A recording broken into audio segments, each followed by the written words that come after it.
जी, जी। हाँ। एक प्रश्न था। हाँ, बोलो। आपने जैसे कही कि प्रमा माने यथार्थ ज्ञान, और उसका जो करण है, वो जिससे वो यथार्थ ज्ञान होता है, वो प्रमाण। और जितने प्रकार का है प्रमाण के, प्रत्यक्ष, अनुमान, उपमान, अर्थापत्ति, अनुपलब्धि। जी, जी, वो जिज्ञासा आती कि जैसे अर्थापत्ति आपने कही कि पीनोयम देवदत्त दीवाना भूंगते, कि ये देवदत्त है जो मोटा है, लेकिन सुबह नहीं खाता है, इसलिए ये बात सिद्ध होती है कि वो रात को तो खाता है, इसलिए मोटा है। और अनुपलब्धि में भी जैसे आपने उदाहरण दिया चप्पल का, कि वो हम विद्यापीठ में चप्पल के अभाव को देख रहे हैं कि वहाँ चप्पल नहीं है, उससे हम वो व्यक्ति विशेष का अभाव का अनुमान ही कर रहे हैं। तो जैसे वो ये प्रकारांतर जो प्रमाणांतर के रूप में स्वीकारने की क्या आवश्यकता पड़ी, कि अनुपलब्धि एक अतिरिक्त प्रमाण है, अर्थापत्ति एक अतिरिक्त प्रमाण है, और जैसे शास्त्र में भी लाघव की स्तुति के लिए कि जहाँ लाघव संभव हो वहाँ लाघव करना चाहिए, ज्यादा विस्तार नहीं करना चाहिए। तो ये जब अनुमान में अंतर्भाव हो सकता है अनुपलब्धि और अर्थापत्ति का, तो किस कारण से उसको एक अलग प्रमाण तरीके स्वीकार? ये यही बात है कि आप जब कोई एक विचार प्रक्रिया मत के रूप में स्थिर करते हैं, तो आपको आपका साध्य क्या है, आपकी दृष्टि वहां है। अब जैसा आपका साध्य होगा, उसको सिद्ध करने में जो चीजें उपयोगी हैं, उसको आपको फैब्रिकेट करना पड़ेगा ना। जैसे कंस्ट्रक्शन साइट होती है, ऐसा बैठे घाट का मकान है, एक मंजिल का ही, तो आपको वहां कोई क्रेन वेन लगाने की जरूरत नहीं है। मजदूर अपने टांगों से ही चढ़ के और कर लेगा काम। पर अगर आपका मकान ऊंचा है, हाई राइज बिल्डिंग है, तो फिर आपको उसके अनुरूप सब साधन जुटाने पड़ेंगे।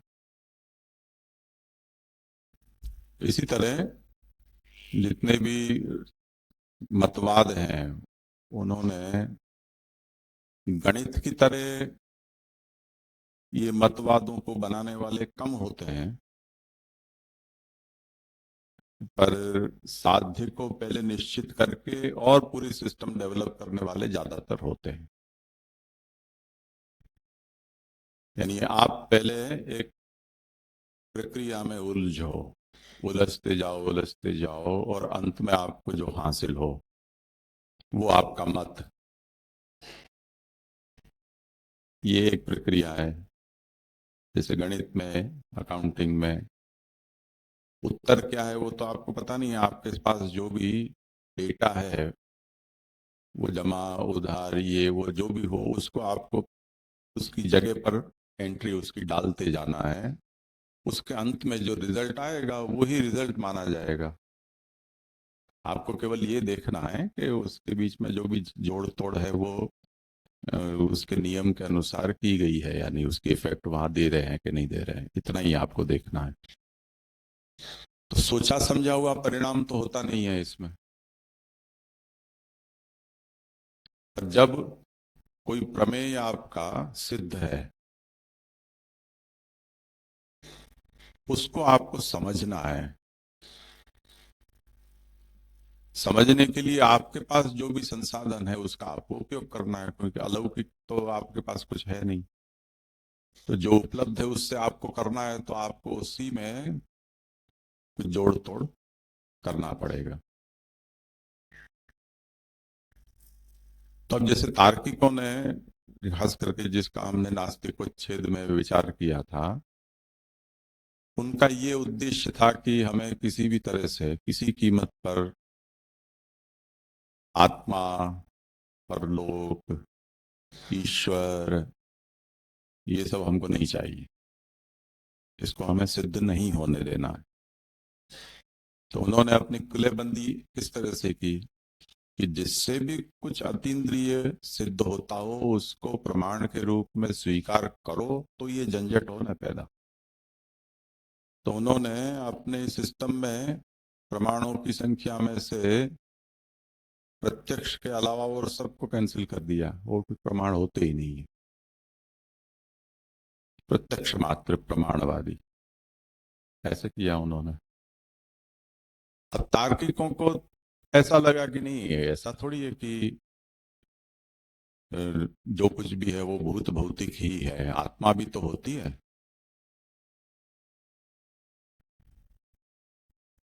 तो उदयनाचार्य को लगा कि नहीं नहीं, इतने से काम नहीं चलेगा, तो हमें कुछ प्रमाण और बढ़ाने पड़ेंगे जिससे कि आत्मा का अस्तित्व सिद्ध हो। अब हमारे सभी व्यवहार में ऐसा होता है ना कि कुछ बातें ऐसी होती हैं कि हम जिस प्रकार की परंपरा में हों, उनकी परंपरा की मान्यता, लोगों की सोच समझ, हमारी भाषा की प्रवृत्ति, उन सब से कुछ नए नए सिद्धांत हमारे दिमाग में बैठ जाते हैं, और फिर उसके अनुरूप हम दूसरे सिद्धांत घड़ लेते हैं। अब इसमें सचमुच में क्या है वो हमें नहीं पता है। जैसे उदाहरण के तौर पर हमारे यहाँ के मनुष्य की जो विकास की प्रक्रिया है, हम चाहे तो डार्विन वाला सिद्धांत माने, मत मानो, आप मनु शत्रुपा से शुरू करो, उस परंपरा को लेकर चलो। पर जितना कालखंड हमारे सामने है बहुत लंबा है, बहुत कुछ ऐसा इतिहास है कि जो कहीं लिखा नहीं गया और किसी को कुछ प्राप्त नहीं हुआ। तो वो पूरा डार्क एज जैसा है। कैसे विकसित हुआ होगा हमें नहीं पता है। अब डार्विन ने और इन लोगों ने और जिनको जो कुछ भी एविडेंस मिले हिस्टोरियंस को और इनको, तो उन्होंने वो पत्थर युग था और फिर लोह युग आया, और ऐसे जो भी उन्होंने उसके स्टेप्स सोचे। पहले हम 4 पांव से चलते थे, फिर होमो इरेक्टस आया तो आगे के 2 पांव ऊंचे हो गए, तो फिर वो हाथ बन गए, तो फिर हम खड़े होकर चलना शुरू किया। ऐसे धीरे धीरे वो मानव के विकास की प्रक्रिया उन्होंने सोची कि पॉसिबली ऐसा हुआ होना चाहिए।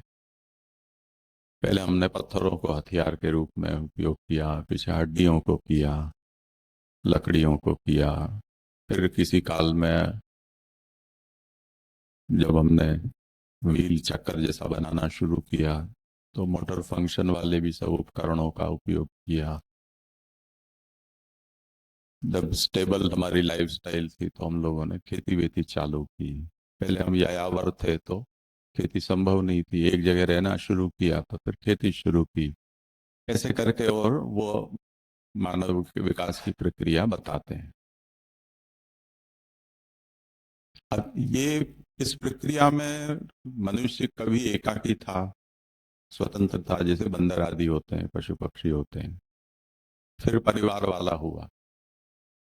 अब जब से भी परिवार वाले हुए होंगे तब से उस परिवार का, भले ही 2 व्यक्ति ने मिलकर भी कुछ सिद्धांत तो बनाया होगा ना कि हम किसको परिवार कहेंगे, और अगर हमारी संतान आगे होंगी तो वो परिवार में किस नियम से रहेंगी। दूसरा परिवार होगा तो उसके साथ साथ में रहना नहीं रहना, उसके क्या नियम होंगे।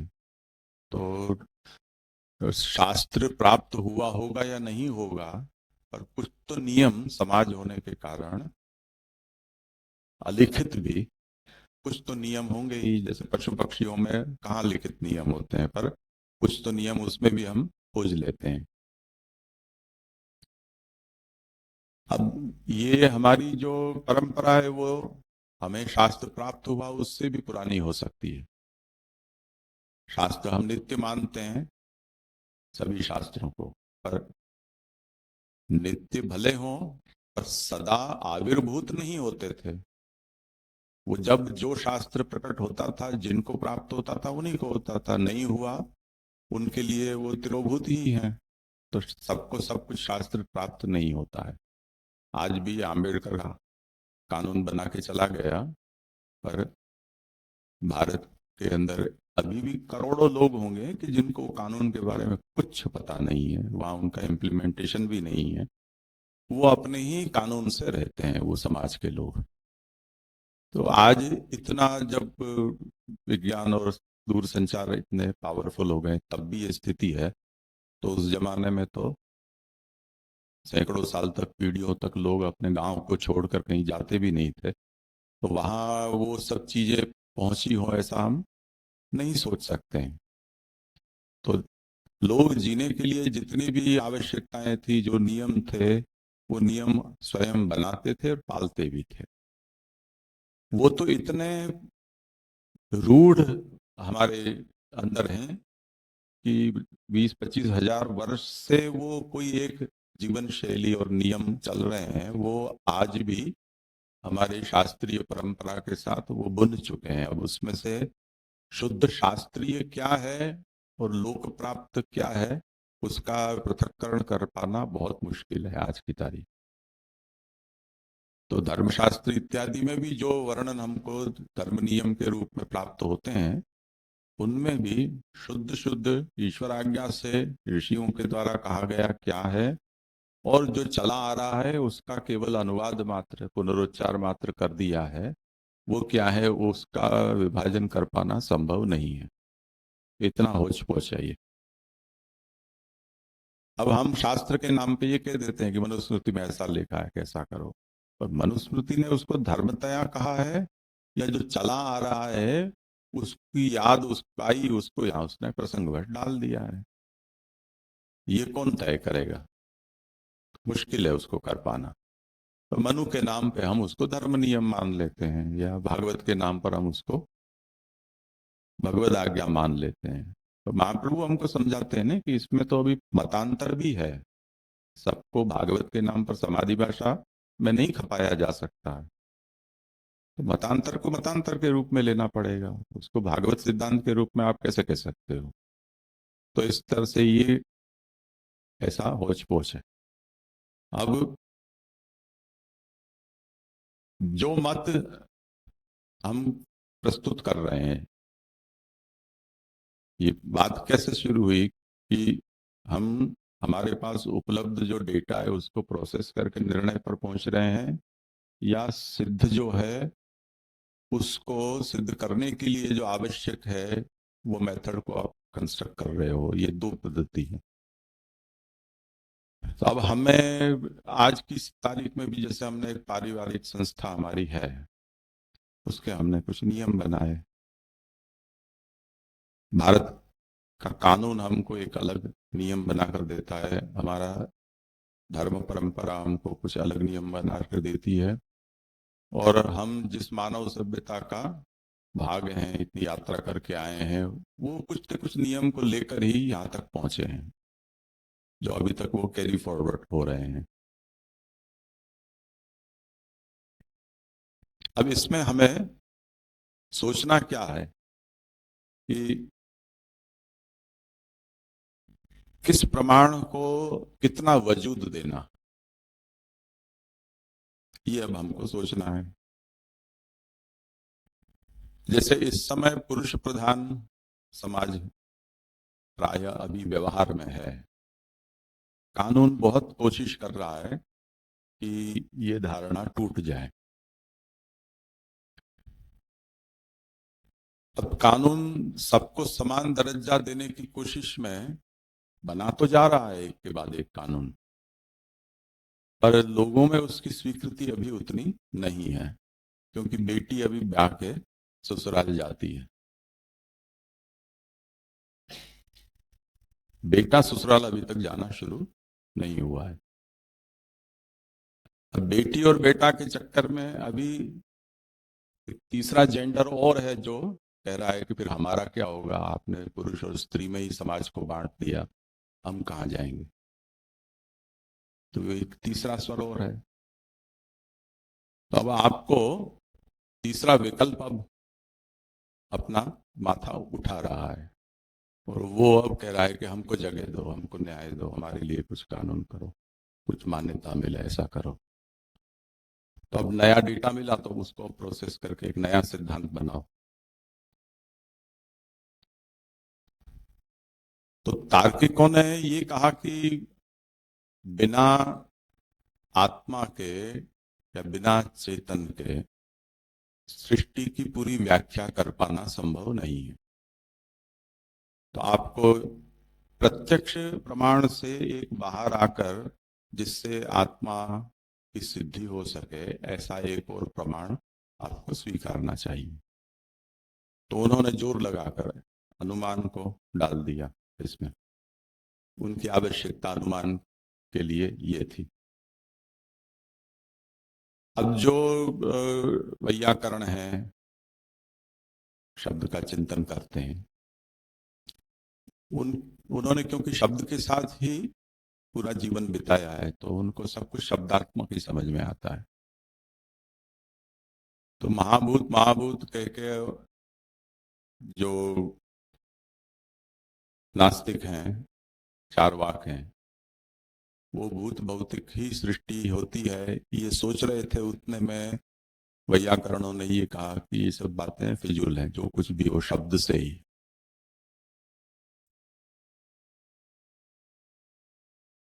शब्द मूलक सब कुछ होता है। तो उन्होंने शब्द को जब तक आप प्रमाण के रूप में नहीं स्वीकारोगे तब तक आप फिर उसकी शब्द से सृष्टि होती है ये सिद्धांत आप कहां से कर पाओगे। तो उन्होंने शब्द को लाके बीच में रख दिया कि आप शब्द भी मानो। मीमांसकों को अच्छा लगा क्योंकि वो भी वेद की व्याख्या करके और ये अपना दर्शन बना रहे हैं। तो बिना शब्द के प्रामाण्य के उनका दर्शन भी आगे बढ़ नहीं सकता है। तो उन्होंने उसको समर्थन दे दिया। तो इस तरह से अपने दर्शन की तत्व चिंतन की आवश्यकता के अनुसार उस प्रमाण को स्वतंत्र प्रमाण के रूप में मान्यता मिले, ऐसी सभी चिंतकों ने प्रयास किया। अब ऐसा तो कोई भी नहीं कहता है कि धुआं देखकर लोगों को आग का अनुमान नहीं होता है। कोई चारवाक हो जो प्रत्यक्ष प्रमाणवादी है, उसको भी उसके घर में आग लगेगी और कोई कहेगा कि मैंने तुम्हारे घर में धुआं निकलता देखा, तो पानी लेकर दौड़ेगा कि नहीं दौड़ेगा? दौड़ेगा तो सही, क्योंकि ये तो सार्वजनिक अनुभूति है। इसी तरह चारवाक, उसका बाप मान लो मर गया और उसकी बचपने में उसकी स्मृति उसको नहीं है, उसकी माँ वो उसके बाप का परिचय कराएगी कि तेरा बाप ऐसा था, तेरा दादा ऐसा था, तो उसके शब्द को वो सच मानेगा कि नहीं मानेगा? कि वो ये कहेगा कि नहीं मैं तो देखूंगा तो ही मानूंगा? तो चारवाक ऐसे थोड़ी कहेगा। शब्द का प्रामाण्य उसको भी स्वीकारना तो पड़ेगा ही। तो सभी के पास ये सभी प्रमाण ऐसे हैं जो सार्वजनिक हैं, उसमें कोई इनकार नहीं कर सकता है। जैसे हम महाप्रभु के मत में भी उपमान को प्रमाण नहीं मानते हैं, अर्थापत्ति को स्वतंत्र प्रमाण नहीं मानते हैं, अनुपलब्धि को भी हम स्वतंत्र प्रमाण नहीं मानते हैं। तो अपने यहाँ प्रमाण में है केवल प्रत्यक्ष, अनुमान, शब्द या ऐतिह्य, श्रुति प्रत्यक्ष ऐतिह्य में अनुमानन चतुष्टयम, ये भागवत का वचन है। तो और तैत्तिरीय आरण्यक का वचन है जिसको प्रस्थान रत्नाकर में पुरुषोत्तम जी उद्धृत करते हैं कि हमारे यहाँ मान्य प्रक्रिया ये है। क्योंकि शास्त्र में प्रमाण की संख्याओं की गणना करते हुए ये शब्द, ये वचन कहा गया है। तो हम क्योंकि शास्त्र की व्याख्या के रूप में अपना मत रखते हैं, तो जो शास्त्र का सिद्धांत है वो हमारा सिद्धांत है, हमारा स्वतंत्र सिद्धांत नहीं है। तो हमारे यहाँ ये प्रक्रिया मानी गई है। तो क्या हमें अर्थापत्ति नहीं होती है? पीनोयम देवदत्तः दिवान भूंगते तस्माद रात्रौ भूंगते, ऐसा बोध किसी को भी होता हो सकता है कि नहीं हो सकता है? हो तो सकता ही है।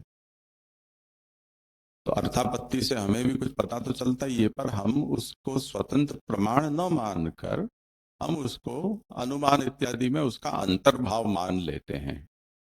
वो केवल गुरु गौरव और लाघव जो तुमने कहा वो एक उतनी सी बात है कि अननेसेसरी कैटेगरी को बढ़ाना क्यों, जब कम से काम चल जाता हो तो। तो अर्थापत्ति, उपमान, लौकिक शब्द, इन सबको हम उसमें डाल देते हैं, उसका अंतर्भाव है। और हम ऐसा नहीं कहते हैं कि सादृश्य से हमें कोई बोध न होता हो, या अर्थाक्षिप्त कोई हमें वस्तु का ज्ञान ही नहीं होता है, या जैसे अभी मैंने उदाहरण दिया कि चप्पल नहीं है तो लोग नहीं आए हैं आज, तो हम देखने नहीं जाएंगे कि वहां तक कि कोई आया है कि नहीं, हम वहीं से लौट जाएंगे कि एक मंजिल कौन चढ़े। तो अनुपलब्धि या उससे भी हमें कुछ बोध तो होता है, पर उसको हम स्वतंत्र प्रमाण के रूप में नहीं स्वीकारते हैं, क्योंकि वो गतार्थ है अनुमान से, और वो अनुमान का उसमें स्वरूप क्या होगा वो बनाया जा सकता है कि कैसे वो अनुमान बनेगा। तो पंचावयव उसके वाक्य बनाकर और ऐसा अनुमान से ये सिद्ध हो गया, ऐसे कहा जा सकता है। तो ये बात खास है कि कुछ बातों को हमें अपने मत की आवश्यकता के रूप में उस प्रमाण की व्यवस्था को बनाना पड़ता है। ठीक है, और कुछ कोई पूछ रहा था? हाँ बोलो।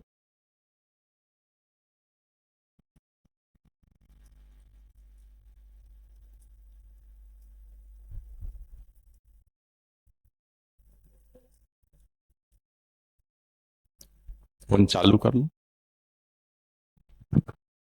हम्म। જે આપણે સવારના પ્રથમ સત્રમાં વાત કરી કે મકડીના ઉદાહરણથી આપણે બતાવ્યું કે મકડી પોતે જાળ કાઢે છે અને જાળ પોતે ઘડી જાય છે ને આ વસ્તુ સમજાવવા માટે મોટાભાગે વૈદિક જે કોઈ શાસ્ત્રો છે ગ્રંથો છે એની અંદર આ ઉદાહરણ ફેમસ છે અને એ સમજાવવા માટે કરવામાં આવે છે કે બ્રહ્માથી બ્રહ્માંડનું સર્જન કેવી રીતે થયું. હવે આ તો અનુમાનનો વિષય છે, પણ મકડી જે જાળમાંથી લઈ જાય છે, જે કાઢે છે અને ગળી જાય છે, એ તો પ્રત્યક્ષ પ્રમાણ છે. તો અનુમાનનો વિષય ને પ્રત્યક્ષ પ્રમાણથી समझाऊ एक कितनु तार्किक है. नहीं, तार्किक तो है ही नहीं ना, ये विषय तर्क का नहीं है, ये तो पहले ही कह कर आए हैं।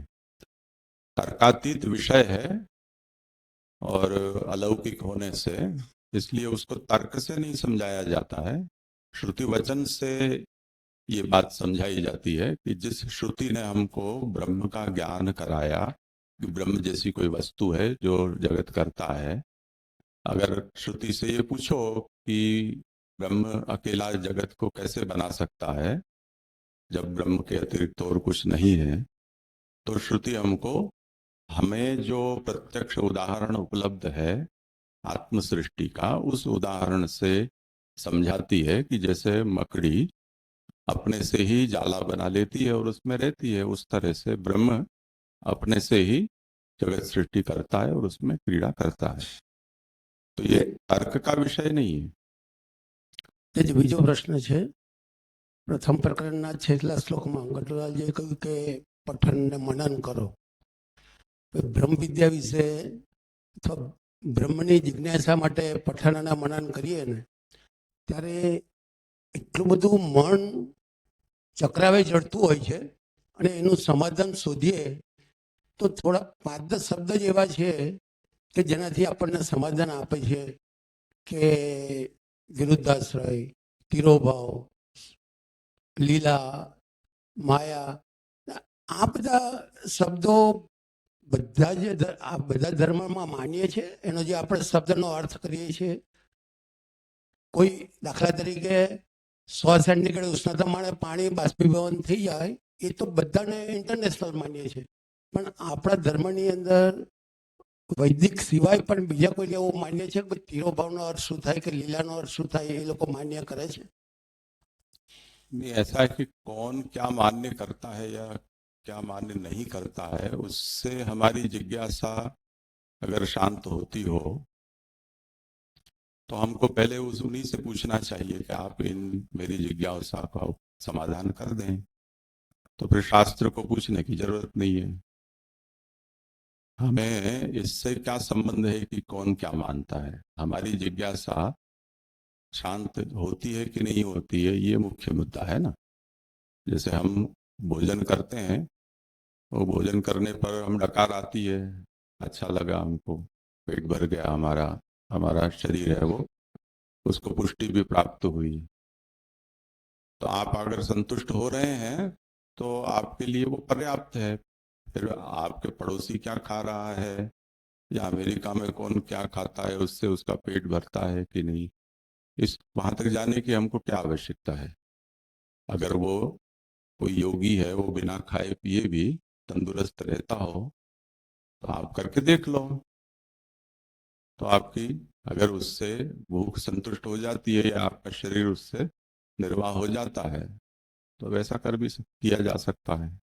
तो हमें पहले तो ये सोचना है कि हमारी जिज्ञासा क्या है, उस जिज्ञासा का उत्तर हमें जहां से प्राप्त हो रहा है उसमें हमारा प्रामाण्य का बोध है या नहीं।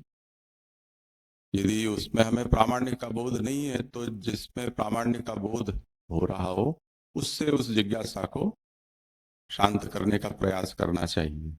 क्योंकि अंततः हम मानेंगे तो वही जिसमें हमें प्रामाण्य का बोध होगा। तो इसलिए जैसे गौतम बुद्ध की जीवनी में आता है कि उन्होंने सत्य की खोज में कई प्रकार की साधनाएं की। उस समय जो जो भी प्रचलित थे वो सभी प्रकार के लोगों के पास गए। तब उनके अंदर कोई दिमाग में एक ऐसा भूसा भरा था जिसके कारण उनको समझ में नहीं आया, या वो जिनके पास गए वो ही ऐसे अयोग्य थे कि वो उनकी जिज्ञासा का समाधान नहीं कर पाए, इसका तो हमारे पास कोई डेटा नहीं है। उनकी कथा में उनके यहाँ जो वर्णन मिलता है उतना ही मिलता है कि उन्होंने मंत्र जप के देखा, भूखे रह कर देखा, और उनको पता चला कि भूखे रहने पर तो शरीर ही काम करना बंद कर गया, बाद में अक्ल भी मर गई। तो कोई आके खीर खवा गई, तब जब उनको शरीर चला तो उनको लगा कि नहीं नहीं, भूखे मरना ये तो सत्य नहीं हो सकता है, तो खाना पीना तो चाहिए। अब ऐसी सब बातें अगर आपकी वो कक्षा है तो आप उसी के योग्य हो, सर्वम दुखम सर्वम क्षणिकम। तो समस्या आपके दिमाग की है ये या बात जो साधना पद्धति है उसकी है। तो हमारे सामने जो उस समय सांख्य, योग, वेदांत, तर्कशास्त्र, ये इन मतों को लेकर विचार करने वाले और उपदेश करने वाले सैकड़ों लोग थे। हो सकता है कि योग्य व्यक्ति के साथ उनका पाला न पड़ा हो, तो उनके चित्त का समाधान नहीं हुआ, बाद में उनको जो खुद को सूझा वो रास्ता उन्होंने बना लिया, ये भी तो संभव है ना। तो बाद में जितने भी लोगों ने बुद्ध का खंडन किया वो इसी आधार पर तो खंडन किया। बुद्ध ने कर करके किया क्या? आत्मा नहीं मानी, पुनर्जन्म तो माना। જે એ વાત નથી, વાત એવી છે કે જિજ્ઞાસા તો આપણી સંતોષાય, પણ બુદ્ધને અઈશ્વરવાદી હોવા છતાં આપણે એને ભગવાનનું સ્વરૂપ આપી દીધું. આ વાત જ્યારે સાંભળીએ ત્યારે આપણને એમ થાય કે કેટલું વિરુદ્ધ ચાલે છે ધર્મની અંદર, દલીલો કેટલી એકબીજાથી જુદી હોય છે, જેથી આપણી જિજ્ઞાસા થોડી થોડી ખંડિત થતી જાય. हो सकता है किसी की जिज्ञासा या किसकी विचारधारा खंडित होती हो, पर जब हम किसी विचार को उस विचार परंपरा में जिस तरह से उसका अविरोध और संगति बताई गई है उसको हम समझने का प्रयास करें और हमारी उसमें श्रद्धा हो, तो खंडित नहीं होता है। क्योंकि जैसे महाप्रभु भी बुद्ध को भगवद अवतार मानते हैं, और शास्त्र में हमारे यहाँ जिन भगवद अवतार के रूप में बुद्ध को कहा गया है, तो बुद्ध के रूप में भगवान ने अवतरित होकर ऐसा किस कारण किया, उसकी व्यवस्था बताई गई है। तो अगर हमें सबसे पहले हमारे शास्त्र में यदि श्रद्धा है, तो शास्त्र में कही गई जो इसका स्पष्टीकरण है वो हमारी समझ में और स्वीकार्य हो सकता है। शास्त्र श्रद्धा नहीं होगी तब फिर हम भ्रमित हो सकते हैं। तो ये जो द्वितीय प्रकरण है वो गट्टू लाला जी इसी आशय से कह रहे हैं कि सर्वाधिक श्रेष्ठ प्रमाण जो है वो ब्रह्मादि के विषय में, अलौकिक विषय में वेदादि शास्त्र हैं, और शास्त्र के अनुसार यदि हम चलेंगे तो भ्रमित नहीं होंगे। ये इसका सार है। तो हमें पहले ये पूछना चाहिए कि इस प्रकार की यदि विरोधी बातें हैं, यानी भगवान का अवतार भी माने और वो भगवान के विरोध कार्य भी करें, तो ये विरोध हुआ कि नहीं हुआ, तो इसका हमारे यहाँ क्या समाधान बताया गया है, इसको हमें कैसे सोचना चाहिए, तो हमें उसका रास्ता मिल जाएगा कि ये भगवान का खेल है। और उसमें भगवान ने जो आसुरी जीव दैवी मार्ग में घुस गए थे, उनको वहां से हटाने के लिए बुद्धावतार ऐसा प्रभावशाली धारण किया, क्योंकि ऐसे लुल्लपुंज कोई व्यक्ति ये काम कर सके ऐसा नहीं था कि इतनी बड़ी जो आसुरी सृष्टि है उसको दैवी मार्ग से विमुख करना। तो जैसे दुर्योधन, भीष्म, ऐसे जो महारथी थे, उनको शत्रु पक्ष में आगे किया, जिसके कारण उन पर विश्वास रखने वाले दूसरे भी आसुरी तत्व उनके साथ एकजुट हो गए, तो एक साथ उनका संहार एक ही जगह करने का अवसर मिल गया। तो भूभार का हरण करने में सुगमता हो, उसके कारण भगवान ने भीष्म, कर्ण और ऐसे सब महारथियों को शत्रु पक्ष में रखवाया, यहाँ तक कि अपनी खुद की सेना भी शत्रु पक्ष को दे दी, दुर्योधन को। तो इसी तरह जो दैवी मार्ग में आसुरी सृष्टि प्रविष्ट हो चुकी है, उसको वहां से विमुख करने के लिए भगवान ने और किसी को योग्य नहीं समझा, तो स्वयं ही अवतरित हुए बुद्ध के रूप में और वेद निंदा की। ये इसका अपने यहाँ समाधान दिया है। अब ये तो शास्त्र में कहा गया समाधान है, हमें स्वीकार्य हो या न हो ये दूसरा विषय है। બીજું જે અનુમાન પ્રમાણ ઘણી વખત ખોટું પણ હોઈ શકે ને. દાખલા તરીકે આપણે એમ કહીએ કે ધુમાડો છે ત્યાં અગ્નિ છે, તો કોઈ વખત બરફના ઢગલા ઉપર બી ધુમાડા જેવું દેખાય આપણને, हाँ हाँ, તો એ અનુમાન પ્રમાણ ખોટું બી હોઈ શકે, होता ही है, પ્રત્યક્ષ બી ખોટું હોઈ શકે. हो सकता है। वो विषय अभी आ रहा है, अभी हम उसी पर जा रहे हैं कि जो प्रमाण अभी कितने प्रकार के लोगों ने स्वीकार किए हैं, और अभी कल्प का भी प्रश्न था कि सभी लोग सब प्रकार के प्रमाणों को नहीं स्वीकारते हैं, तो ऐसा क्यों होता है, उस पर भी हमने विचार किया। और प्रमाण की संख्या में प्रत्यक्ष, अनुमान, उपमान, शब्द, अर्थापत्ति, अनुपलब्धि, ऐतिह्य, संभव, ऐसे कई प्रमाण हैं। उनको प्रमाण के रूप में तत्त विचारकों ने स्वीकार किया है। कुछ लोगों ने कम किया है, तो उन प्रमाणों का अंतर्भाव किसी और प्रमाण में करके और उन संख्याओं को उन्होंने मैनेज किया है, जिसका उदाहरण मैंने महाप्रभु का दिया कि तैत्तिरीय आरण्यक में श्रुति प्रत्यक्ष स्मृति प्रत्यक्ष ऐतिह्यम अनुमानम, ऐसा एक वचन है, और भागवत में श्रुति प्रत्यक्ष ऐतिह्यम ऐसा एक वचन है। श्रुति स्मृति का भेद है और एक ऐतिह्य को एक अतिरिक्त उसमें जोड़ा गया है। तो उनको वेद शास्त्र में वो वचन प्रमाण की संख्या के विषय में कंठोक्त प्राप्त होता है, इसलिए अपनी परंपरा में उनको प्रमाण के रूप में स्वीकारा गया है, और उनसे अतिरिक्त जो प्रमाण है उनका अंतर्भाव इसमें कर दिया गया है। फिर भी हम ये नहीं कहते हैं कि अर्थापत्ति जैसी प्रक्रिया से किसी को ज्ञान नहीं होता है, ये एक बात हुई। तो इन सभी प्रमाणों से या प्रक्रिया से, प्रमाण शब्द का प्रयोग न करें तो बोध तो यथा योग्य सबको होता ही है। अब रही बात ये कि जिस भी प्रमाण से जो भी बोध हमें होता है, वो बोध क्या सदा परमात्मक ही होता है? तो ऐसा कोई नियम नहीं है, जो कि अभी दीपक भाई ने कहा कि अनुमान भी हमारा गलत होता है, प्रत्यक्ष में भी घपला कई बार हो ही जाते हैं। जिसका उदाहरण रज्जु सर्प का या शुक्ति रजत का हम ले सकते हैं। जो भ्रांति होती है हमको, उसमें इस प्रकार की भ्रांति हो जाती है। जैसे अभी यहाँ कुछ दिनों पहले 2-4 सांप निकले थे इस परिसर में। तो अब जिन लोगों को ज्यादा उसका डर है, उनको सभी जगह आसक्ति भ्रमण न्याय से सांप सांप सांप सांप ही दिखलाई देता। तो पानी छिड़कने की पाइप पड़ी होती है तो उसमें भी वो सांप ही उनको दिखता है।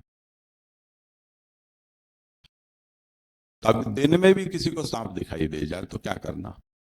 अब तो उस समय तो प्रत्यक्ष के लिए पर्याप्त योग्य माहौल है, प्रकाश है, आपकी आंखें भी सही काम कर रही हैं, सब कुछ ठीक है, सन्निकर्ष भी है विषय के प्रति इंद्रियों का, फिर भी आपको वहां सर्प दिखाई देता है, तो प्रत्यक्ष में ऐसा धोखा हो जाता है। तो ऐसा कोई आवश्यक नहीं है कि प्रत्यक्ष हुआ है तो प्रत्यक्ष जन्य जो प्रमा है वो यथार्थ ही हो। प्रमा का मतलब ये होता है। तो संदेह तो वहां भी हो ही सकता है, आंख से देखा हुआ वो तब भी। अभी ये कोई कह रहे थे कि कहीं वो गुरु के साथ गए और लोगों ने भेंट रखी थी, तो उन्होंने पर्स में 2 विभाग होते हैं, तो एक विभाग में उन्होंने गुरु की भेंट रखी, फिर उन्होंने खुद ने भी भेंट की, तो उसी पर्स में से निकाल के भेंट की। तो बगल में कोई वैष्णव लुगाई थी, वो बोली कि देखो गुरु के चरण में से पैसे निकले, उसी को लेके भेंट कर रही है गुरु को। तब ये तो आंखों देखी घटना है। पर वो पर्स में 2 विभाग हैं, उसमें से एक विभाग में गुरु के भेंट के पैसे थे और दूसरे में खुद के थे, उसमें से निकाले, ये उनको पता नहीं चला। आंख में तो यही पता चला कि वो एक ही पर्स में से जिसमें गुरु के पैसे डाले, उसमें से उन्होंने गुरु को वापस भेंट कर दी। तो अब ये प्रत्यक्ष भी कभी ऐसा, अब ये जो ज्ञान है वो सदा प्रमा ज्ञान के लिए ये कहा जाता है कि तद्वती तत्प्रकारकम ज्ञानम प्रमा, अथवा विषय अव्यभिचारी ज्ञान होता है वो प्रमा होता है, अथवा जो अबाधित ज्ञान विषयत्व होता है, ऐसी अलग अलग प्रमा ज्ञान की परिभाषाएं दी जाती हैं। जो अनधिगत अबाधितार्थ होता है उसे प्रमा कहा जाता है। हाँ, वो तो व्याप्ति बन गई ना उससे, अब वो व्याप्ति बन गई, यत्र यत्र धूमस तत्र तत्र वह्नि, ऐसी। तो आप देखो कि जो ज्ञान होता है वो, इसलिए जो भी ज्ञान पैदा हुआ वो यथार्थ ही हो, ये कैसे पता चलेगा? तो उसके विषय में कई सोच है। जैसे तार्किकों ने प्रामाण्यवाद पर विचार किया, और प्रामाण्यवाद पर विचार करते हुए उन्होंने ये मुख्य मुद्दा उठाया कि हमें जिनके द्वारा, जिन साधनों से, प्रमाणों से ज्ञान होता है, उनका प्रामाण्य का निर्धारण कैसे हो कि वो सही है। उदाहरण के तौर पर इन दिनों आधार कार्ड, पैन कार्ड और इलेक्शन कार्ड, ये सब जितने न जाने कितने प्रकार के कार्ड सरकार ने निकाले हैं, उनकी लिंकिंग का प्रोग्राम चल रहा है। उन सबको एक साथ जोड़ो। अब जिस समय जिसकी जैसी अक्ल हो, कहीं कुछ उम्र लिखा दी, कहीं कुछ जेंडर लिखा दिया, कहीं कुछ फर्स्ट नेम था, कहीं सेकंड नाम कुछ था, एड्रेस कुछ था, फोन नंबर कुछ था, ऐसे सब घपले अपने यहाँ चल रहे हैं। तो कहीं भी कोई भी डिटेल मैच नहीं होती है। पान कार्ड में कुछ हो, इलेक्शन कार्ड में तीसरा हो, आधार कार्ड में कुछ चौथा हो। अगर फोटोग्राफ को देखें तो ऐसे अलौकिक फोटोग्राफ होते हैं कि आदमी का सब अहंकार नष्ट हो जाए। मेरे साथ तो ऐसा हुआ, आधार कार्ड की वो करने के लिए आया घर पर, तो 3 बार वो आके और प्रोसेस करके गया, आधार कार्ड बना ही नहीं। वो आधार कार्ड बेंगलोर या हैदराबाद से भी बन के आता था उस समय, आधार कार्ड या पैन कार्ड। तो उन्होंने कहा हर बार रिजेक्ट हो रहा है। तो मैंने पूछा कारण तो बताओ क्या है। तो कही कि आप नंगे हो ना, इसलिए आपकी फोटो है वो एक्सेप्ट नहीं कर रहे हैं। तो ये जो है वो उन्होंने सेंसर कुछ ऐसा बना रखा होगा कि वो इसको सभ्य समाज का व्यक्ति नहीं मानते होंगे। क्योंकि ये समस्या जैन के जो दिगंबर साधु होते हैं उनके साथ भी होती है, तो उनका आधार कार्ड नहीं बनता है। तो आप भले ही आधार कार्ड के लिए ही सही, आपके उपवस्त्र की पैटर्न जरा बदल दो तो शायद हो जाए। तो अब देखो कैसे कैसे अब इसकी लिंकिंग कैसे हो। जब मैं निराधार हो गया बिल्कुल, ये सब इन सब के आधार प्राप्त हो गया, मेरा आधार नहीं बना। तो ऐसी ऐसी सब चक्कर पड़ते हैं। अब उनकी लिंकिंग करते हैं तो मैच नहीं होती है। मैच नहीं होती क्यों? तो अब आप जिसका ये आधार कार्ड है वो आप ही हो, उसके लिए फिर से उसका कोई प्रमाण लाओ। आप पैन कार्ड धारक हो, वो आपका ही पैन कार्ड है, उसके लिए फिर से कोई प्रमाण लाओ, क्योंकि ये खुद कार्ड बन गया फिर भी वो प्रमाण रूप नहीं है। तो जो वस्तु प्रमाण के रूप में हम ऐसे बड़े विश्वास के साथ किसी के सामने रखते हैं कि ये लो, तो वो कहता है कि ये प्रमाण ही नहीं है। अब उसको आप फिर से प्रमाणित करो। पहले प्रमाणित करने के लिए धक्के खाने पड़ते थे कि नहीं, कोई गैजेटेड के पास जाकर उनके सामने हस्ताक्षर करवा कर लाओ, फर्स्ट क्लास ऑफिसर के पास से। फिर सरकार ने कहा कि इसमें तो दूसरे सब काम रह जाएंगे, वो और काम करेंगे नहीं, ऑफिसर्स हैं वो। तो अब सेल्फ अटेस्टेशन शुरू हुआ, आप खुद ही प्रमाणित कर दो कि ये मैं हूं। तो आधार कार्ड की फोटोकॉपी लो, उसके ऊपर आपकी फोटो के ऊपर चढ़ जाए, इस पे एक हस्ताक्षर कर दो, कहा ये मैं हूं, तो हम मान लेंगे। अब वो हस्ताक्षर आपने ही किए हैं कि आपके पड़ोसी ने कर दिए हैं, वो कौन चेक करेगा? उसकी वैलिडिटी क्या कि वो आपके ही हस्ताक्षर हैं, वो आपने ही किए हैं। घर में ऐसा होता है, लोग एक दूसरे के कर देते हैं, कुरियर उरियर आते हैं, हस्ताक्षर करने होते तो कोई भी कर देता है, जिसका नाम है उसका कर दो। वो खुद ही हमको सजेस्ट करता है, अगर हम डोडाए बने कि नहीं वो जिसका नाम का है वो यहाँ नहीं है, तो आप कर दो ना, मैं कहाँ दूसरी बार धक्का खाऊंगा। तो वो हमको सिखाता है कि स्वतः प्रामाण्य कैसे किसी चीज का होता है। तो अब वो सही करके हमने कर दिया, कहा ये मैं ही हूँ। अब अभी सुना है कि मोदी जी ने एक नया अच्छा जो निवृत्त हो चुके हैं उनके लिए, क्योंकि आदमी को पेंशन लेने के लिए साबित करना पड़ता था कि मैं जिंदा हूं,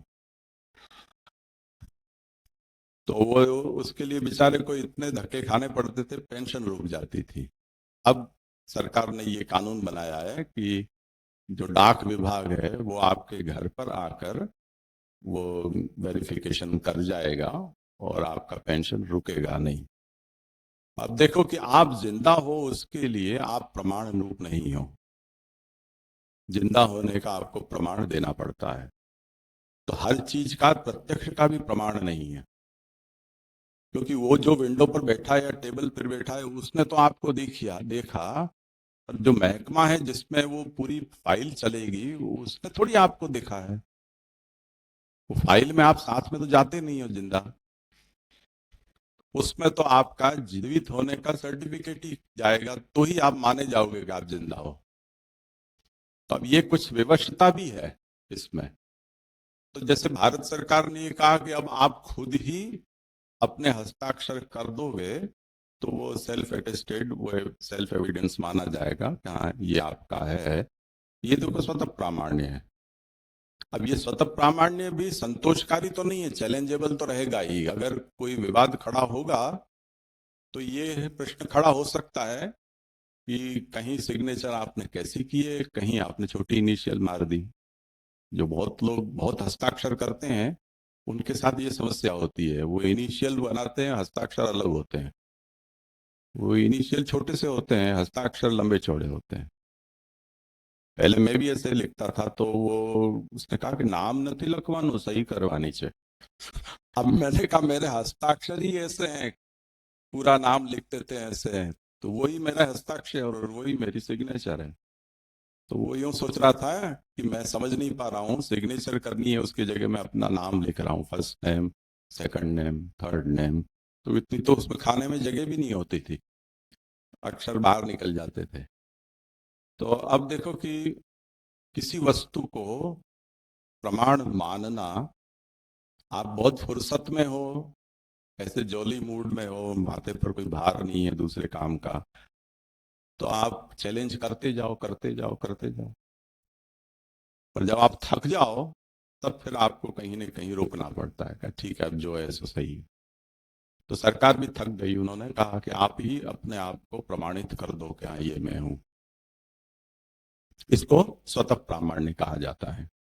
तो अब देखो कि ज्ञान का जो प्रामाण्य है वो कौन से ज्ञान का, मानो कि प्रत्यक्ष है, तो प्रत्यक्ष ज्ञान का प्रामाण्य स्वतः होता है या उसको कोई और सर्टिफाई करे तब वो प्रमाण बनता है। तो आप अपना अनुभव देख लो। तार्किक ये कहते हैं अनुभव क्या है कि जैसे आपको प्यास लगी है, रेगिस्तान में आप रखड़ रहे हो और आपको दूर पानी दिखाई दिया, आप उत्साह में आ गए, चलो मिल गया पानी, मिल गया पानी। आप वहां पानी जहां दिखाई दे रहा है वहां जा रहे हो, वो जगह आ गई सरकती जा रही है, आ गई सरकती जा रही है, वो पानी आ ही नहीं रहा है। तो एक क्षण पर आप थक जाओगे, आप समझ जाओगे कि ये दृष्टि भ्रम है, वस्तुतः उस पॉइंट पर कोई पानी नहीं है। इसका मतलब क्या हुआ कि आपकी प्रवृत्ति विफल हुई, आपके ज्ञान को सही साबित करने में आपकी प्रवृत्ति साफल्य नहीं रहा। तो कोई ज्ञान आपका यथार्थ है या नहीं, उसमें प्रवृत्ति साफल्य ये तय करेगा कि वो ज्ञान प्रमाण है या नहीं। हम घर में पानी गर्म करने के लिए रखते हैं, पानी उबलता है तो उसमें बुलबुले निकलते हैं, भाप निकलती है, तो देखकर हम ये निश्चय पर पहुंच जाते हैं कि पानी गर्म हो गया। तो ये पानी वैसे देखा जाए तो कोई वस्तु गर्म है या ठंडी वो आंख का विषय नहीं है, वो स्पर्श का विषय है। तो त्वच प्रत्यक्ष है, वो इसमें नियामक होगा कि वो ठंडा है या गर्म। क्योंकि जैसे इनो इनो कुछ डालते हैं तब भी पानी में ऐसा उबाल उफान आता है, और वो तो महा ठंडा होता है। तो किसी वस्तु में उबाल आना या उसमें से भाप का बाहर निकलना ही हर बार उसके गर्म होने का प्रमाण नहीं होता है। तो ऐसा धोखा कई बार हमको हो जाता है, हम उसको गर्म मान लें और छुआ तो पता चला ये बहुत ठंडा है। दूसरा, ये गैस पर या स्टोव पर हम किसी चीज को गर्म करते हैं, कई बार हमें ऐसा अनुभव होता है कि हमने धोखे से उसको छुआ और हाथ जल गए। तो हम देखते हैं कि भी ये उबल रहा है तो हम इसको नहीं छुएंगे, ये सोचकर कि अगर भीतर भरा हुआ जल यदि इतना उबल रहा है तो जिस पात्र में भरा हुआ है वो भी उतना ही गर्म होगा, तो हम उसको नहीं छूते हैं। अचानक हम किसी को देखते हैं कि वो आया और उसने पात्र को उठा के और बड़े मजे से लेकर गया। तो अब हमारा जो बोध था ये कि पात्र जल गर्म है तो पात्र भी गर्म ही होना चाहिए। अब ये उन लोगों के लिए आश्चर्य का विषय नहीं है कि जो वो प्लेट पर गर्म करते हैं, इंडक्शन पर। इंडक्शन पर जब हम गर्म करते हैं तो इंडक्शन में वस्तु गर्म होती है, पात्र ठंडा ही होता है। किया है कि नहीं आपने अनुभव? तो करना, विश्वास रखो मेरे पर, नहीं जलोगे। हमको इसका बहुत अनुभव किया है। आप रोटी सेकते हो, आप तवे को हाथ नहीं लगा सकते, पर इंडक्शन के ऊपर आप रोटी सेको, इंडक्शन के ऊपर आप हाथ रख दो तब भी आपको कुछ नहीं होना है, रोटी सिक जाएगी। तो वस्तु का गर्म होना उसके आधार या पात्र का गर्म होने का प्रमाण नहीं हो सकता है। यहां हमारा ज्ञान बाधित हो जाता है, ये तो प्रत्यक्ष ही है। तो ऐसे कई प्रसंग होते हैं कि जिसमें हमारा जो ज्ञान अनुमान है, अब जैसे वस्तु के गर्म होने से पात्र का गर्म होना तो अनुमान का विषय है, अनुमान वहां जूठा पड़ गया। रज्जु सर्प के उदाहरण में प्रत्यक्ष हमारा जूठा पड़ गया। ठंडी आग भी होती है, हर बार कोई आग का गर्म होना जरूरी नहीं है, आग ठंडी भी होती है। तो अब आग यदि ठंडी है तब आपको भयभीत होने का कोई कारण नहीं है। तो ऐसे ज्ञान में ऐसी संशय की स्थिति बनी रहती है। इसलिए तार्किकों ने ये कहा कि जो उत्पन्न होता है ज्ञान वो अपने प्रामाण्य को लेकर उत्पन्न नहीं होता है, उसका प्रामाण्य किसी और पर निर्भर होता है। इसलिए ज्ञान का प्रामाण्य परतः होता है, ऐसा तार्किकों ने समझाया। वो परतः का मतलब क्या कि ज्ञान हुआ हमें, उसके बाद हमने उस ज्ञान के अनुरूप प्रवृत्ति की। अगर वो प्रवृत्ति सफल हुई तो हमने कहा कि हमने जो जाना वो सही था। यदि प्रवृत्ति विफल हुई तो वो ज्ञान हमारा सही नहीं था, ऐसा निर्णय पर हम पहुंचते हैं। यानी ज्ञान परमात्मक था या अप्रमात्मक था, उसका निर्णय ज्ञान स्वयं नहीं करता है, पर उस ज्ञान के आधार पर की गई प्रवृत्ति की सफलता या विफलता तय करती है। ये इसका मतलब हुआ। इसलिए ज्ञान का प्रामाण्य स्वतः नहीं है, परतः होता है, ऐसा तार्किकों ने कहा। अब वो ज्ञान का स्वरूप कैसा होता है? जैसे हमने देखा कि भाई ये कल्प है, अयं कल्पः अयं घटः। घटः ऐसा ज्ञान करने पर हमने उस घट को लेने के लिए प्रवृत्ति की। घट हमने लिया, हाथ में लिया, ठोक पीट के टन आवाज भी आई, बरोबर है, बिल्कुल सही स्थिति में है घट। उसमें हमने जल भी भरा। तो अब ये घट है, इस विषय में अब हमें कोई संशय के लिए अवकाश नहीं है, ये ज्ञान हमारा यथार्थ हो गया। ठीक है ना? कई बार मटका लेने हम जाते हैं तो वो बजा के देता है, हम भी बजा के लेते हैं। अच्छा ऐसा मटका है, आसमान में ऐसे देख के कहीं छेद वेद तो नहीं है, प्रकाश कहीं से आ तो नहीं रहा है, ऐसे। तो वो उसका एक ये प्रवृत्ति साफल्य हमारा उसमें हो गया। प्रवृत्ति विफल हुई तो वो अप्रमाण है। ये सभी ज्ञान के लिए होगा, चाहे प्रत्यक्ष होगा, चाहे अनुमान होगा, चाहे शब्द जन्य ज्ञान होगा, सभी के लिए ऐसा ही होता है। इसके लिए वो साइकोलॉजी में एक अच्छा कंडीशनिंग के लिए उदाहरण दिया जाता है कि वो जो कुत्ता होता है उसके वो खाने के लिए कुछ दिखाते हैं, तो वो जीभ लटपटाता हुआ खाने की वस्तु के पास जाता है, और उसके बाद दूसरा प्रयोग होता है जिसमें खाना देने के पहले एक घंटी बजाई जाती है। कुछ क्षण बाद घंटी बजने के बाद वो खाना उसको परोसते हैं। तो जो रिएक्शन खाना देते समय कुत्ते के होते थे वो घंटी बजने पर चालू हो जाते हैं, क्योंकि वो घंटी बजने को खाने अब सर्व किया जाएगा उसके साथ वो एसोसिएट कर देता है। तो उसकी कंडीशनिंग हो जाती है कि अब घंटी बजी तो खाना आएगा। अब वो उसका प्रयोग अब रिवर्स करो, घंटी बजाओ और खाना मत दो। तो जो कंडीशनिंग है वो फिर से डीकंडीशनड हो जाएगा, क्योंकि उसकी अपेक्षा बुद्धि क्या थी कि घंटी बजी तो खाना मिलेगा, पर एक बार, दो बार, तीन बार खाना नहीं मिला तो घंटी बजने पर जो उसके अंदर चेष्टा होती थी वो चेष्टा होनी बंद हो जाएगी, क्योंकि घंटी में अब उसका प्रामाण्य बोध नहीं रहा।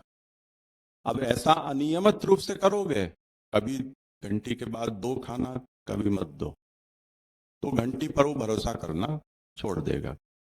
अपने यहाँ भी आप देखते होंगे रास्ते पर गाय और ये सब आते हैं, तो जो घर उनको नियम से या अधिकतर कुछ खिलाते हैं, उनके यहाँ गाय खड़ी रहती है, बाट देखती है।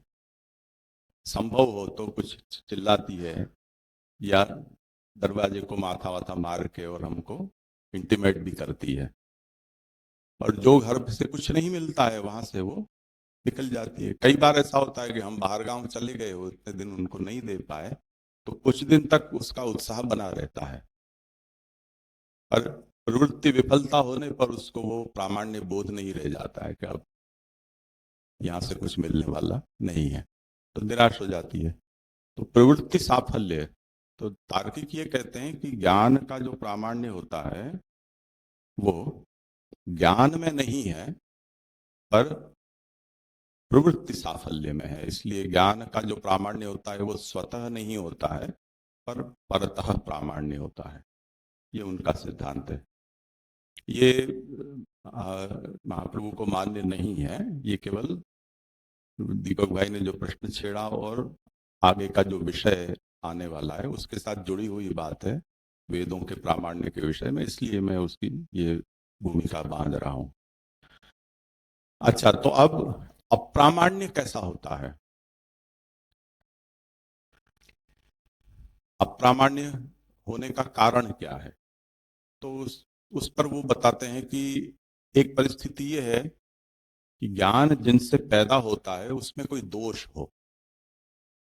जैसे हमें आंख से ज्ञान हुआ, कान से हुआ, तो आंख में कोई कसर है तो आपको अच्छा दिखाई नहीं देगा। तो कारण दोषों के कारण से भी ज्ञान असफल होता है, ज्ञान में अप्रामाण्य आती है।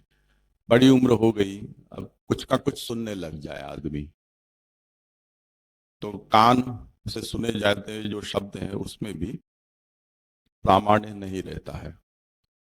तो जैसे प्रवृत्ति में विफलता एक अप्रामाण्य को पैदा करती है, उस तरह से कारण दोष भी उसमें अप्रमाण बनने में सहायक होते हैं। इसी तरह विषय का सन्निकर्ष, यानी जिस विषय में आपको ज्ञान हो रहा है उसके साथ आपके इंद्रियों का कांटेक्ट एस्टैब्लिश नहीं हो रहा है। जैसे दूज का चांद होता है, उसमें हम देखते हैं हुए कहीं चंद्र दर्शन हुए, वो इतना जीना होता है, अभी पूरी तौर पर अंधेरा नहीं हुआ होता है, तो उसकी इतनी पतली रेखा की चमक और दिन के उजाले की चमक ऐसी होती है कि वो कैमोफ्लेज जैसा हो जाता है और हमको वो अच्छी तरह से दिखलाई नहीं देता है। थोड़ा अंधकार गहराता है तो वो चंद्रमा स्पष्ट रूप से चमकता दिखलाई देता है। अधिकतर जो एक्सीडेंट होते हैं वो शाम के समय और सुबह के समय होते हैं, जिस समय न पूरा अंधेरा होता है न पूरा उजाला होता है, तो आदमी उस समय स्पष्ट रूप से अंधेरे और प्रकाश को पृथक नहीं कर पाता है। तो ऐसी स्थिति में सन्निकर्ष ढंग से नहीं होने के कारण भी हमें विषय का ज्ञान नहीं होता है, तो उसमें अप्रामाण्य होने की संभावना बढ़ जाती है। तो तार्किक हमको ये बात समझाते हैं। इसी तरह मीमांसक, अब जो हमारा मुख्य विषय है और ज्यादा इसकी गहराई में हम नहीं जाएं, तो मीमांसकों ने सबसे ज्यादा इस प्रामाण्यवाद के ऊपर परिश्रम किया, और क्योंकि उनकी चिंता ये थी कि यदि शास्त्र का प्रामाण्य परतः सिद्ध हो तो फिर शास्त्र का में कोई प्रामाण्य बचेगा ही नहीं। अगर हम शास्त्र को भी चैलेंज कर दोगे या शास्त्र को अपनी बात को साबित करने के लिए किसी और के पास जाना पड़े, तब तो फिर उसकी कोई महत्ता बचेगी नहीं।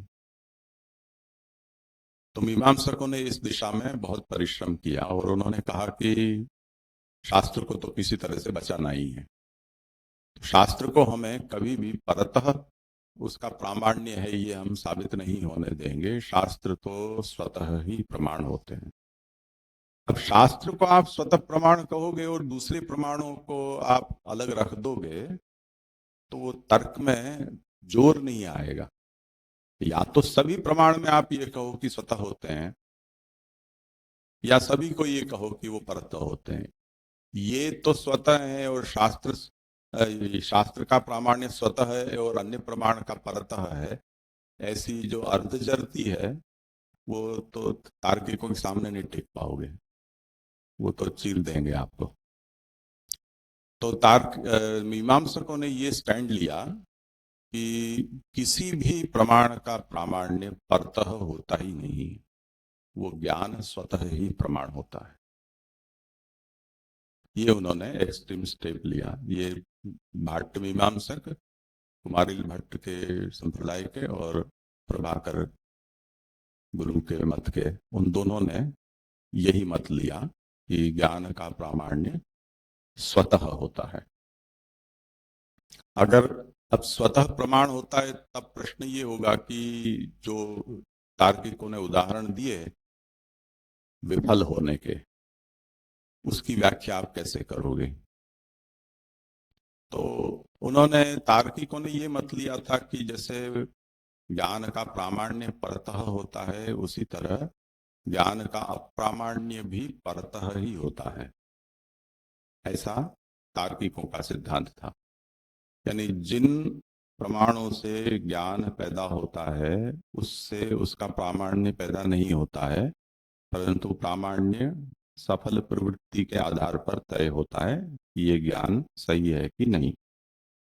इसी तरह यदि ज्ञान अप्रमाण है तब भी जिससे पैदा हुआ है उससे उसका अप्रामाण्य नहीं, पर उसकी विफल प्रवृत्ति है से उसका अप्रामाण्य सिद्ध होगा। यानी हमने देखा कि धुआं निकल रहा है और आग का हमने हल्ला मचा दिया, पर पीछे जाकर हमने वहां जाकर देखा कि वो धुआं नाइट्रोजन का था, उसमें आग कारण नहीं थी। तो हमारी वो प्रवृत्ति विफल हुई। उस विफल प्रवृत्ति से हम इस निर्णय पर पहुंचे कि ये ज्ञान हमारा अप्रमाण था। तो प्रामाण्य भी परतः और अप्रामाण्य भी परतः, ये तार्किकों का सिद्धांत है। इस पर मीमांसकों ने ये कहा कि नहीं, प्रामाण्य तो हमें स्वतः होता है, अप्रामाण्य ही केवल परतः होता है। तो वो किसी भी प्रकार के ज्ञान के विषय में यही सिद्धांत है, चाहे वो प्रत्यक्ष हो, चाहे अनुमान हो, उपमान हो या शब्द हो। वेद की बात ही अलग है, इसलिए उसकी चर्चा यहाँ हमें नहीं करनी है, पर वेद का प्रामाण्य स्वतः ही होता है। और उसका मतलब क्या? तो वो कहते हैं कि हमें ज्ञान हुआ। ज्ञान जो शब्द है वो ही प्रमाण का वाचक है। आपको ज्ञान हुआ ना, तो ज्ञान तो हो ही गया, तो वो अपने आप में प्रमाण है।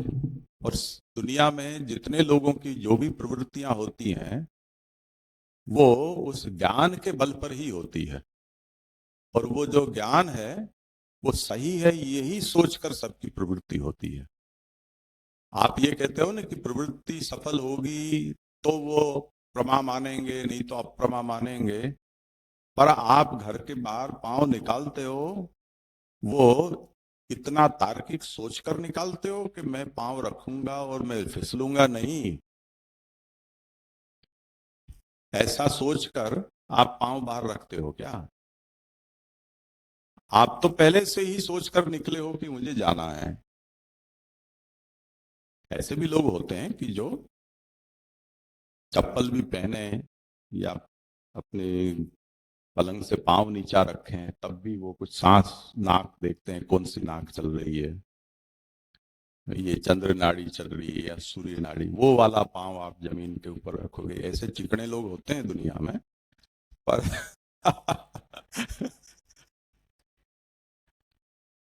तो अब इस तरह की अगर प्रवृत्ति होती हो, मानो कि जुकाम हो गया और दोनों ही नाक बंद हो रही हो, मुंह से चल रही हो, तो तीसरा पांव आप लाओगे कहां से?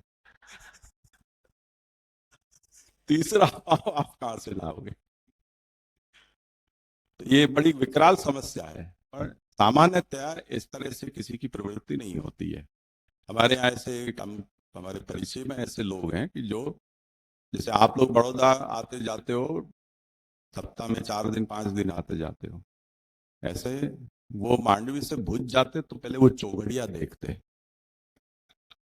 अब उस समय चौगड़िया के हिसाब से बस भी तो मिलनी चाहिए ना, बस वाले आप चौगड़िया के हिसाब से थोड़ी टाइम टेबल बनाते हैं। और मानो कि कोई बस का टाइमिंग मैच हो भी गया तो उस समय पे वो बस आएगी इसकी क्या गारंटी। पर वो अपने सिद्धांत पे इतने कायम थे कि कुछ भी हो बिना चौगड़िया के कोई काम नहीं करते। यहाँ तक कि वो भोजन करना, पानी पीना, जूते सिलवाना हो, कुछ भी ऐसे छोटे से छोटे काम में भी तो बिना चौगड़िया मुहूर्त दिखे वो कुछ भी नहीं करते। तो कुछ लोगों में ऐसा ये तार्किकों की तरह सफल प्रवृत्ति जनकत्वम वो हेतु सोच कर करते हो, ऐसा भी हो सकता है। पर मीमांसक कहते हैं अपवाद की चर्चा हम नहीं करते हैं। जो सामान्य स्वस्थ मनुष्य है वो स्वस्थ मनुष्य की प्रवृत्ति कभी भी इस तरह से नहीं होती है। वो पहले तो प्रवृत्ति कर देता है, उसके बाद जैसा होता हो देखा जाएगा। हम सब लोग इसी तरह से जीते हैं। तो ज्ञान का जो प्रामाण्य है वो परतः नहीं होता है। ज्ञान तो हुआ तो हुआ। अब अप्रामाण्य जब होगा तब निर्णय कर लेंगे। जब तक नहीं होता है तब तक तो सब प्रमाण ही प्रमाण है। प्रत्यक्ष हो, अनुमान हो, उपमान हो, अर्थापत्ति हो, वो सब, क्योंकि ज्ञान है वो शब्द के ऊपर ध्यान दो, वो ज्ञान है, आप उसकी प्रामाण्य को कह रहे हो। और अगर उसके प्रामाण्य पर आप प्रश्न उठाओगे तो जिससे वो प्रमाण हो रहा है उसके प्रामाण्य का क्या होगा। आप ये कह रहे हो ना कि सफल प्रवृत्ति अगर हुई तो प्रमाण। अब सफल प्रवृत्ति का खुद का प्रामाण्य आप कैसे सिद्ध करोगे। तो ये एंडलेस रिग्रेस हो जाएगी। तो फिर जैसे भारत सरकार ने कहा नहीं कि आप सेल्फ अटेस्टेशन अब चलेगा, आप खुद ही सर्टिफाई कर दो कि ये आपका आधार कार्ड है, ये आपका पैन कार्ड है। तो उस तरह से मीमांसकों की तरह ये जो ज्ञान होता है वो मीमांसक कहते हैं कि स्वतः प्रमाण होता है। ये बात सही है कि उसका अप्रामाण्य परतः होता है, क्योंकि ज्ञान स्वरूप होने से वो स्वयं स्वतः अप्रमाण नहीं माना जा सकता है। वो अप्रामाण्य उसका कारण दोषों से हो सकता है। वो तार्किकों ने जो भी कहे वो सब कारण उसमें हमको भी स्वीकार्य हैं।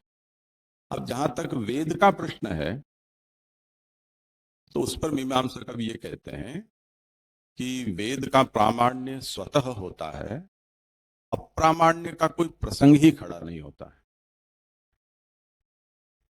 क्यों नहीं हो सकता है? क्योंकि वेद अपौरुषेय है, ईश्वर क्यों पे निश्वास है, उसका विषय भी अलौकिक है और वेद का अपने अर्थ के साथ नित्य संबंध है। ये उसके कुछ हेतु हैं जिससे मीमांसक कहते हैं कि उसके अप्रामाण्य का कोई प्रसंग ही नहीं है, स्वतः भी नहीं और परतः भी नहीं। तो वेद अब स्वतः प्रमाण हो गए।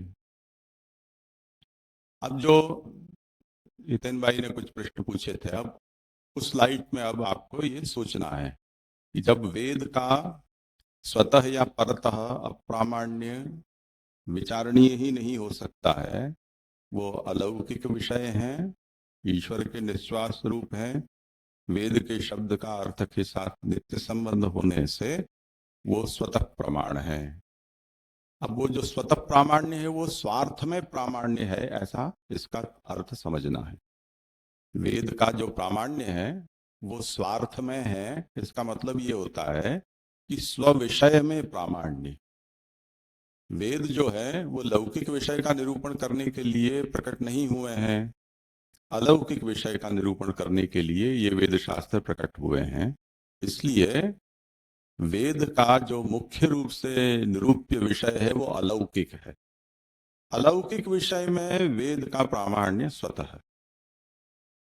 अब हमें आपको समझाने के लिए वेदादि शास्त्र में कहीं कोई लौकिक विषयों का निरूपण किया गया हो अथवा लौकिक उदाहरण, जैसे कि इन्होंने कहा मकड़ी का उदाहरण, तो ऐसे कोई लौकिक उदाहरण दिए जाते हों, अथवा वेद में कोई ऐसे वचन कि जो असंगत हमें पता चलते हों, उदाहरण के रूप में ग्रावाण प्लवंते, पत्थर तैरते हैं, ऐसा एक वेद में वचन है।